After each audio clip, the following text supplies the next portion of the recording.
Good morning students. Students, आज हम आपकी पाठ्य पुस्तक क्षितिज के पाठ 17 जो कि एक कविता है, काव्यखंड का पाठ है, बच्चे काम पर जा रहे हैं। इस पाठ को राजेश जोशी द्वारा लिखा गया है।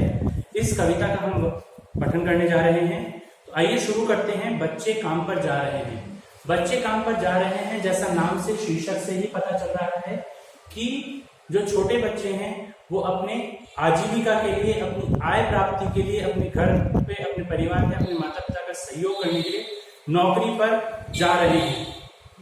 तो शुरू करते हैं। कोहरे से ढकी सड़क पर बच्चे काम पर जा रहे हैं। कोहरे अर्थात धुंध से ढकी हुई सड़क है, बहुत ज्यादा सर्दी पड़ रही है, ठंड पड़ रही है, और ऐसी ठंड भरे मौसम में कुछ बच्चे काम पर जा रहे हैं। सुबह सुबह बच्चे काम पर जा रहे हैं। हमारे समय की सबसे भयानक पंक्ति है यह।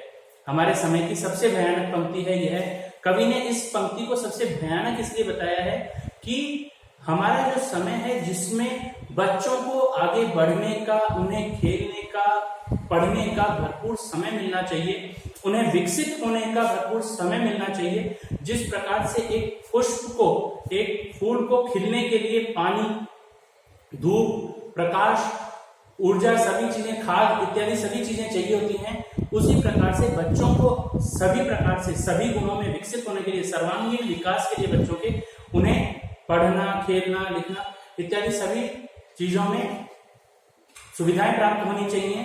लेकिन जो बच्चे काम पर जा रहे हैं उन्हें ये सारी सुविधाएं नहीं मिल रही हैं। इसलिए कवि ने कहा कि हमारे समय की सबसे भयानक पंक्ति है यह।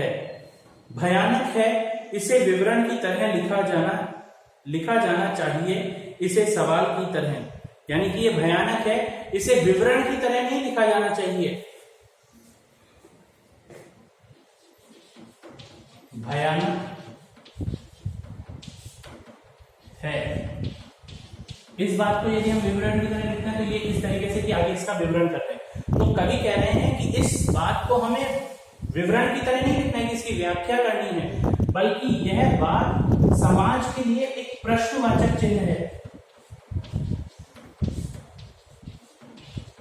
भयानक है तो इसे हम प्रश्न की तरह लिखना चाहिए कि बच्चे काम पर जा रहे हैं, ये एक सवाल की तरह लिखा जाना चाहिए कि ये भयानक है, तो ये एक प्रश्न की तरह है।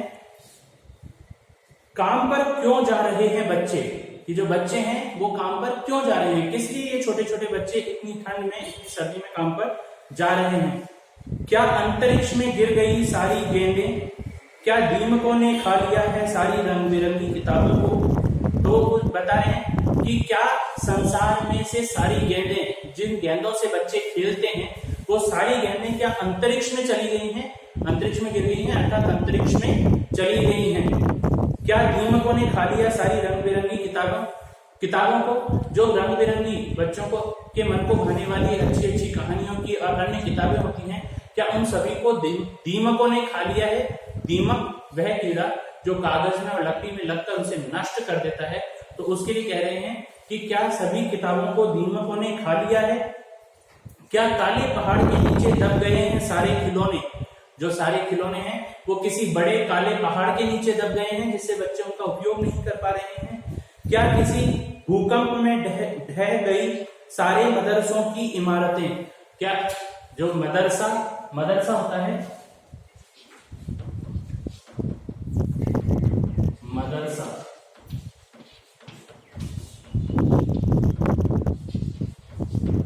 मुस्लिम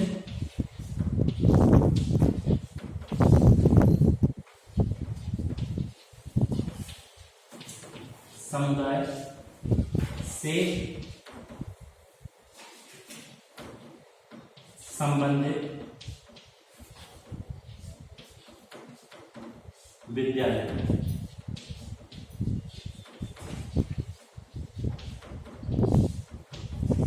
कभी इसमें पूछ रहे हैं कि जो मुस्लिम समुदाय के विद्यालय हैं वो भी क्या भूकंप से उनकी इमारतें, उनकी जो भवन है वो सब ढह गए हैं, नष्ट हो गए हैं? कवि ये सब इसलिए पूछना चाह रहा है कि इन सब परिस्थितियों के कारण जो बच्चे काम पर जा रहे हैं, क्या उनके पास गेंदें खेलने के लिए नहीं है?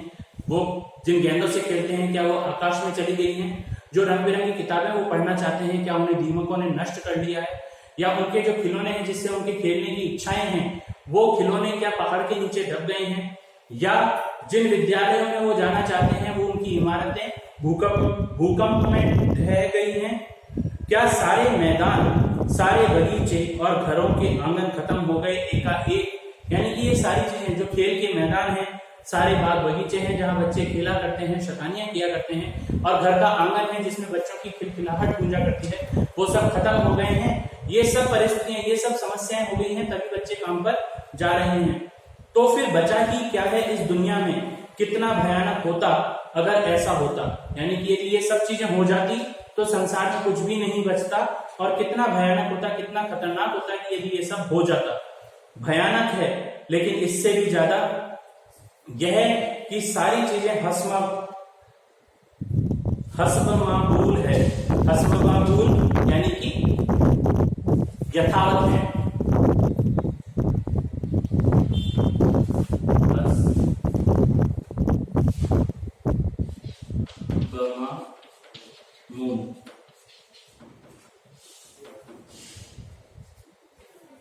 यानी यथावत, यथावत यानी उसी स्थिति में है, यथावत अर्थात उसी स्थिति में है, यानी कि जो सब चीजें हैं वो उसी स्थिति में हैं। पर दुनिया की हजारों सड़कों से गुजरते हुए बच्चे, बहुत छोटे छोटे बच्चे काम पर जा रहे हैं। तो कवि को इसमें बहुत ज्यादा चिंता है, वे परेशान हैं कि ये सब कुछ नहीं हुआ है, ना खिलौने नष्ट हुए हैं, ना किताबें नष्ट हुई हैं, और ये सब चीजें यथावत हैं, लेकिन फिर भी संसार की कई सड़कों से, दुनिया की कई सड़कों पर छोटे छोटे बच्चे काम पर जा रहे हैं। यह हमारे समाज के लिए एक अत्यंत चिंताजनक विषय है कि जिन बच्चों को खेलने के लिए खिलौने, पढ़ने के लिए पुस्तकें और घूमने के लिए मैदान इत्यादि मिलने चाहिए, समय मिलना चाहिए उनके सर्वांगीण विकास के लिए, उन्हें वह नहीं मिल पा रहा है, और उनकी पारिवारिक स्थिति या उनकी परेशानियों के कारण उन्हें काम पर जाना पड़ रहा है। तो यह उनके बचपन के साथ, उन बच्चों के बचपन के साथ, उनकी इच्छाओं के साथ, उनकी खुशियों के साथ एक खिलवाड़ माना गया है। आज के लिए इतना ही छात्रों, अगले भाग में हम फिर मिलेंगे इसके आगे के भाग को लेकर। धन्यवाद।